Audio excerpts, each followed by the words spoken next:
Nós estamos aqui hoje em mais um Papo Fácil. Eu estou com o Rodrigo Guercio, ele é Country Manager da Lenovo do Brasil. Rodrigo, um privilégio poder conversar com você nesses dias, nessa época tão complicada. A gente vai falar um pouco sobre isso. Que bom a gente poder falar de novo. Vamos fazer um update. A Lenovo é uma empresa tão dinâmica, provavelmente de maio do ano passado para cá deve ter mudado muita coisa. É isso aí? Tem história para contar? Temos sim. Primeiro, obrigado pela oportunidade, Xandão. É um prazer estar aqui contigo de novo. Espero que logo, quando essa confusão toda passar, a gente possa se rever pessoalmente aí.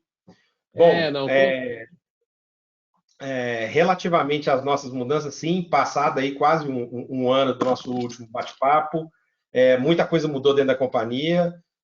Basicamente, algumas ações que a gente tinha tomado que nos preparariam melhor para esse ano, a gente capturar melhor as oportunidades do mercado, elas se concretizaram. Então, a gente conseguiu preparar melhor a nossa infraestrutura de manufatura. A gente trouxe algumas novidades muito importantes e muito aderentes ao momento e às demandas dos clientes no mercado brasileiro. E a ideia é que a gente possa, de alguma forma, trazer tudo isso é, agora, nos próximos meses, para os nossos clientes, né? Então, estamos bem preparados, estamos com uma estrutura bastante diferente do que a gente tinha e prontos para capturar essas oportunidades novas que se apresentam aí. Você me contou no ano passado que você estava exatamente se preparando do ponto de vista de manufatura, várias das linhas de produtos de vocês estavam querendo internalizar. Parte do movimento foi esse, né? Exatamente.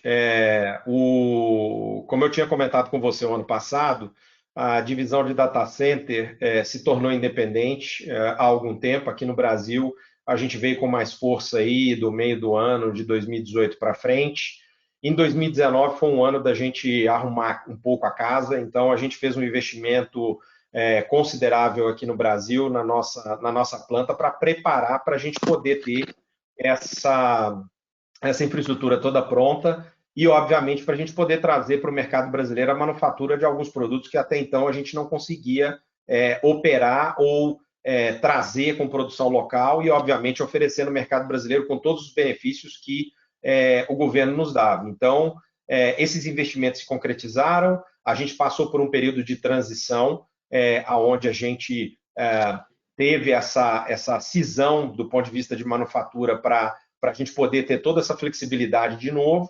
E agora eu posso dizer para você que a gente está preparado para poder tomar essas decisões e para seletivamente a gente trazer aquilo do portfólio que faça sentido e que possa ajudar a gente a atender melhor as demandas do mercado e dos nossos clientes. É, é, Sobre o mercado, né? Você percebeu alguma mudança sensível, alguma característica do mercado em relação à época que nós conversamos para agora? A demanda é semelhante? Ela está impulsionada em algum segmento em particular? O movimento que eu percebi, principalmente no segundo semestre do ano passado, tá?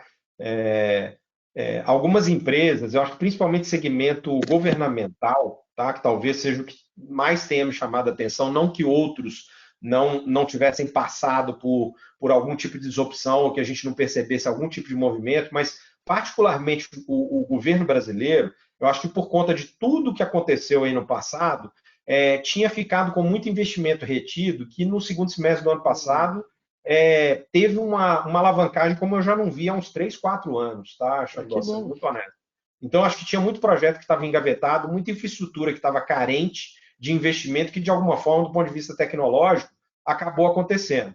Esse foi um movimento que eu vejo como muito natural, porque muita coisa também mudou nos últimos 3, 4 anos, e a gente não viu o governo investir em absolutamente nada, ou numa velocidade muito menor do ponto de vista de tecnologia em relação àquilo que a gente, obviamente, observava em outros segmentos de indústria, né? Então, assim, eu vi que no segundo semestre também, em vários segmentos, aí eu já vou falar um pouco mais da área privada de maneira geral, algumas coisas que estavam engavetadas e que o pessoal estava com um certo receio ou uma falta de confiança no futuro, também começaram a tomar corpo e começaram a acontecer. Então, de maneira geral, vi uma aceleração muito grande naquilo que diz respeito à adoção de novas tecnologias, né? E aí eu destacaria algumas delas. Olhando para o nosso portfólio, eu vi, por exemplo, um crescimento muito bom em plataformas de armazenamento, sejam definidas por software ou tradicionais, e também pude observar também um crescimento aí, considerável em adoção de soluções de hiperconvergência como uma forma de não só criar os meios para os clientes terem mais flexibilidade no negócio deles e um acesso facilitado a uma TI híbrida do que eu pude experimentar em períodos anteriores. Não, você acabou de tocar no assunto armazenamento, você me contava há pouco, vocês têm uma novidade importante aí, houve uma associação, uma aquisição que é bem relevante, não é isso? Exatamente. A gente passou a tocar as operações da NetApp aqui no Brasil, da Network Appliance, né? A Network Appliance é uma companhia conhecida mundialmente pela sua solução de armazenamento, né? Seja ela definida por software ou solução tradicional. Isso não é segredo nem novidade do ponto de vista da Lenovo, Xandó, por uma razão muito simples. Há cerca de 1 ano e meio atrás, a gente anunciou uma joint venture com a NetApp e surgiu uma nova companhia que hoje ela é operada no mercado em Ásia-Pacífico, né, que é o mercado específico, o mercado da China, e é uma companhia que ela excedeu os objetivos dela quando da criação dela em pelo menos 3 vezes aquilo que tinha sido originalmente colocado. E aí é muito natural que a gente pense em soluções, não obviamente com todos os requintes e tudo que aconteceu nessa joint venture, mas que isso comece a acontecer de forma mais natural, e foi o que acabou acontecendo aqui no mercado brasileiro. É uma solução de armazenamento que é líder no quadrante mágico do Gartner, e a gente quer, com isso, né, levar aos nossos clientes finais, end-to-end, o melhor do portfólio x86 reunido com o melhor do portfólio de armazenamento. Então, acho que é uma proposição de valor muito importante, muito relevante, e uma mensagem poderosa que a gente pode levar ao mercado, não só para os nossos clientes, mas para os nossos parceiros também. Então, eu posso entender que vocês já tinham essa atuação estratégica juntos, e era realmente muito importante, já vem de um bom tempo, mas nada melhor do que alguém que produz todo o ferramental do data center, servidores, etc., ter o armazenamento ali de mão dada, né? Então, acho que foi uma jogada muito boa, enfim, acho que muito bom. Agora, eu queria só fazer um gancho aqui, que eu não posso deixar de te perguntar, esse momento tão complicado que a gente está vivendo, que está obrigando as pessoas a aprender a trabalhar remotamente, a gente pode até discutir um pouco mais sobre isso, mas eu sei que a Lenovo, por ser uma empresa chinesa, ela também tem um aspecto cultural e tem um aspecto que ela estava próximo de onde as coisas aconteceram. Comenta um pouquinho no aspecto global e depois no aspecto Brasil. Como é que vocês estão lidando com essa situação tão desafiadora? Vamos lá, excelente pergunta. No aspecto global, sendo uma companhia chinesa, né, a gente teve a oportunidade de participar muito de perto, né, de todo o epicentro da situação relativa ao coronavírus, e especificamente na China, onde foi tudo que originou, né, a Lenovo pôde contribuir de uma forma muito ativa com um processo de superação desse desafio, vamos dizer assim, que se apresentou de forma muito rápida naquele mercado. Então, só a título de exemplo aqui, Xandó, uma das coisas que a gente foi capaz de fazer, eu acho que isso foi amplamente noticiado aí na mídia mundial, né? A China levantou um hospital em Wuhan em 10 dias, né? Eles foram capazes de construir toda a parte de obra civil, etc., equipar esse hospital e deixá-lo operacional em 10 dias. Uma das coisas muito bacanas que a gente foi capaz de fazer enquanto organização foi que boa parte da estrutura tecnológica daquele hospital que foi construído em 10 dias, ela foi entregue pela Lenovo, lá na China. Então, a gente conseguiu participar ativamente desse processo de superação dessa dificuldade, desse desafio que se apresentou. Obviamente, outras províncias depois de Wuhan também tiveram o mesmo desafio, e da mesma forma a Lenovo foi capaz de responder de maneira bastante eficiente a todos aqueles desafios que se apresentaram e contribuir de forma ativa para que aqueles locais impactados pudessem superar aquilo da forma mais rápida possível. Uma outra iniciativa que a gente desenvolveu, aí de uma forma um pouco mais estruturada e já com uma escala global, não olhando só para a China, a gente é líder mundial em computação de alta performance. Então, a gente dedicou também um tempo em preparar o ecossistema que a gente já conhece bem para a parte de decodificação do genoma do coronavírus. Então, a gente está usando o poder computacional que a gente tem para ajudar nos processos científicos de descoberta de uma potencial cura para isso, para poder reduzir o tempo de encontrar essa potencial cura através das nossas soluções e da nossa tecnologia. Fantástico. Você comentava comigo que a Lenovo tem uma das suas sedes na China, inclusive lá perto de Wuhan, não é isso? Exatamente. A gente, como uma companhia global, a gente tem sites onde a gente opera próximos dessas localidades, né, em Beijing, em outras províncias da China, e a Lenovo é uma companhia global, né? Eu brinco muito que, principalmente na divisão de data center, a gente hoje está presente aí em mais de 160 países de forma direta, e na China, que é onde fica o nosso headquarter, né, de maneira global, aí, do grupo econômico, digamos assim, a gente pôde participar muito de perto e contribuir de forma ativa também para tudo que foi feito lá. Agora, é importante a gente contar, a operação do Brasil foi também afetada, né? Ou seja, vocês tiveram que reaprender a trabalhar de alguma forma, pelo menos administrativamente. Como é que vocês lidaram com essa situação aqui no Brasil?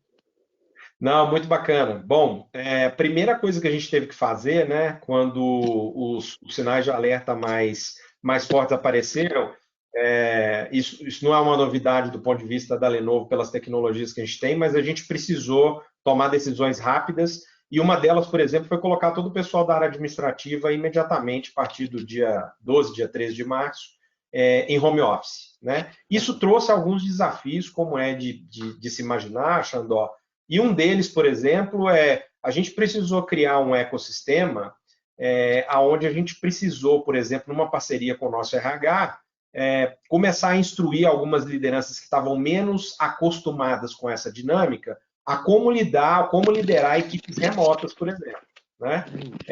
Para mim, dando testemunho meu mesmo, e eu não sou muito referência para isso, eu fui acostumado a trabalhar remotamente já há bastante tempo. Agora, claramente, áreas que eram back-office da companhia, vou te dar um exemplo, talvez uma área financeira, uma área de tax, de impostos, uma área legal, que são áreas que normalmente estão muito presentes ali no ambiente de escritório, a gente viu de forma muito clara que elas passaram a enfrentar alguns desafios para poder ajudar as pessoas a gerenciar melhor o tempo delas, a como lidar com esses desafios, eventualmente ter pessoas da família dos colaboradores participando das conferências, né?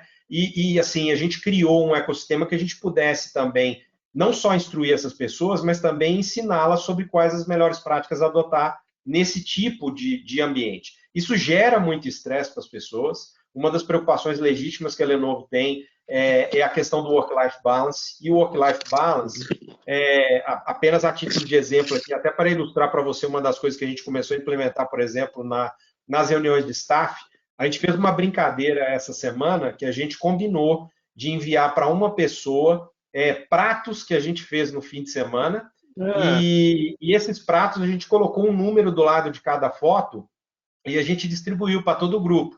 E as pessoas tinham que olhar os pratos e dizer quem era o dono desse prato.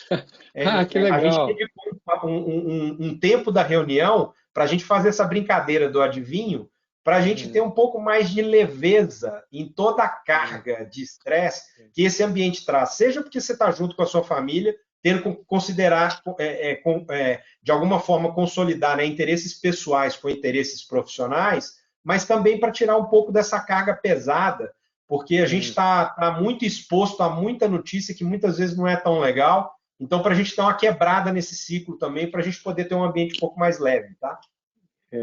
Sabe, a minha opinião é que isso, na verdade, é um fato. As ferramentas para o trabalho remoto, elas estão aí já faz tempo. Algumas empresas usam mais, usam menos, usam numa proporção maior, uma proporção menor. Só que agora fomos obrigados a mergulhar nessa piscina, né? Para alguns a água estava muito fria, porque não estava muito preparado, eu acredito. Alguns não, a água já estava morninha, porque já estava mais acostumado. Enfim, você até comentava com você antes, a casa de ferreiro, o espeto não é de pau. Vocês têm tecnologias que vocês implantam nos clientes, como VDI, baseado em virtualização ou não, enfim, isso tudo ajuda muito a, nesse momento, ter esse desempenho. Agora, o retorno, na minha opinião, Rodrigo, não vai ser no mesmo ponto que a gente estava. Acho que a gente está aprendendo a ter uma produtividade bacana e uma tolerância sem preconceito ao trabalho remoto. Você não acha? Eu concordo contigo, isso é um ponto muito bacana, porque culturalmente, né, o empresariado brasileiro via, eu acho que até esse momento, tá, Xandó, assim, o teletrabalho, como a gente chama aqui no Brasil, com um certo receio. Eu acho que teve muita gente que olhava para o home office, né, que a gente fala, como algo que criasse um nível de permissibilidade muito grande para os funcionários e muita gente tinha medo de que isso, de alguma forma, pudesse atrapalhar o desempenho desses profissionais, né? Então, assim, eu acho que esse é o primeiro aspecto, o aspecto cultural, porque a gente, gostando ou não, querendo ou não, os empresários, as empresas, as companhias, alguns em maior ou menor grau, tiveram que aprender a lidar de uma forma muito rápida com esse desafio. Então tem esse Vendo que aspecto cultural, funciona. né? E estão vendo que funciona. Exatamente. Eu acho que a boa constatação disso é que, diferentemente do que muitos apostavam, as coisas vão dando certo, né? Vão funcionando. O que eu posso talvez te dizer que corrobore um pouco com isso que você falou, é que tem muita gente também que não previa que tivesse não só que fazer isso, mas tivesse que fazer isso com um tempo prolongado e que tudo sim podia dar certo usando esse tipo de solução. O que eu percebi aqui, cuidando especificamente dessa operação da Lenovo, porque a gente tem uma relação quase que direta com isso, né? Porque a gente fornece muitas dessas soluções de VDI que propiciam as companhias a colocar os funcionários em uma situação de trabalho remoto ou teletrabalho, é que a gente vem observando nessas últimas semanas uma demanda exacerbada por esse tipo de solução, que mostra também que muita gente, às vezes, poderia ter esse plano, sei lá, no papel ou no PPT, mas que de fato não se preocupou em construir uma base sólida para poder fazer isso, né? Não, com certeza. Só para homogeneizar aqui o conceito, quando você está falando em VDI, a gente está falando naquela solução através da qual você, a partir de qualquer computador ou qualquer dispositivo, você consegue ter acesso a um computador que é o seu, que roda lá na nuvem, no servidor da empresa, não importa qual foi a solução adotada, de tal sorte que se, por exemplo, o meu notebook, esse que eu estou usando para gravar aqui com você, se ele for roubado, puxa, que chato, que pena, mas o meu ambiente ele é virtual, eu acesso ele lá no meu ambiente, então eu tenho produtividade em qualquer lugar, isso é fabuloso, e vocês têm essa solução pronta para implantar. Estão usando, E, óbvio, mas para implantar para os clientes.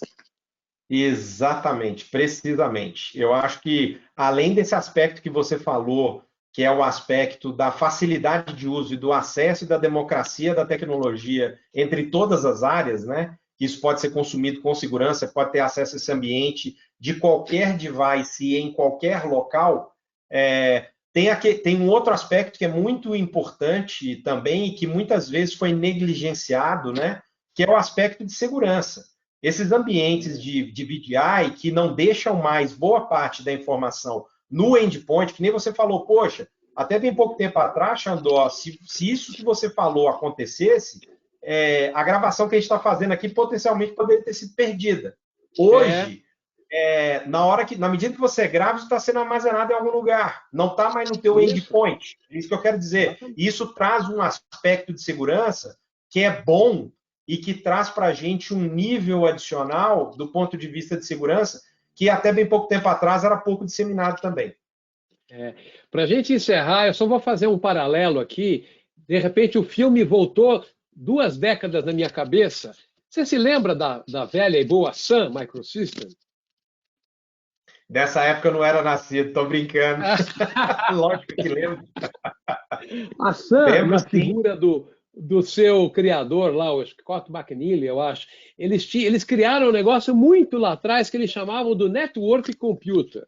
E tinha um lema que eles diziam: The network is the computer. Era um sistema de workstation. Você começava trabalhando na workstation, aí você derrubava, você ia para o escritório, você continuava do ponto que você parou. Na verdade, ele estava muito à frente do tempo dele. É essencialmente o VDI hoje, só que o VDI hoje está democratizado, está mais barato. As workstations da Sun eram maravilhosas, mas eram muito caras. Mas, essencialmente, a rede continua sendo o computador, como o McNealy falava há 20 anos, né?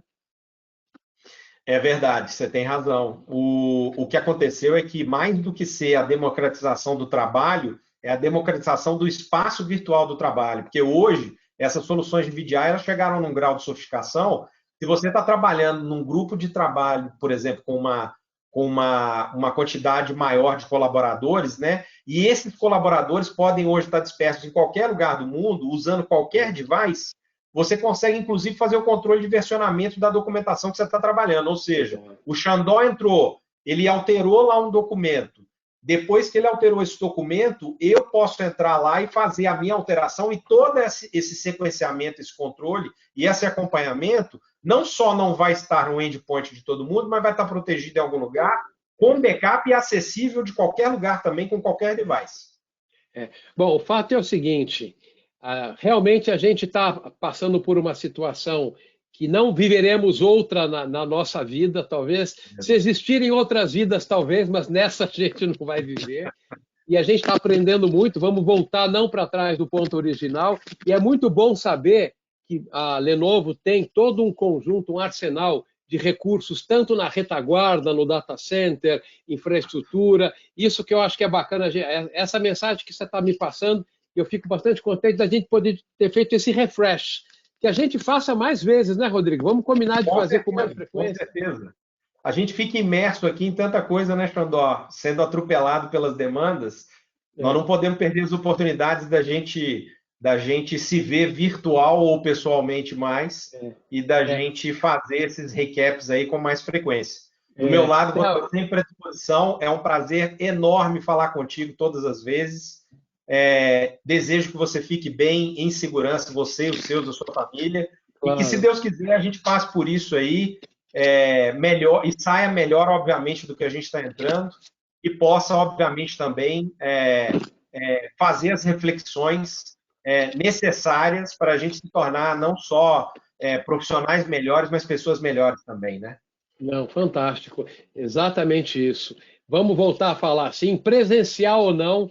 O visual do Papo Fácil, quando é feito presencial, fica mais bonitinho, a câmera um pouquinho melhor, mas a dinâmica, o espírito é o mesmo, isso que está valendo, e por isso mesmo que eu queria agradecer muito por mais um Papo Fácil com o Rodrigo Guercio, Country Manager da Lenovo do Brasil. Rodrigo, repito para você, fique bem, cuide-se, você e toda a sua família, até a próxima. Até a próxima, meu caro, um grande abraço para você, fica bem aí.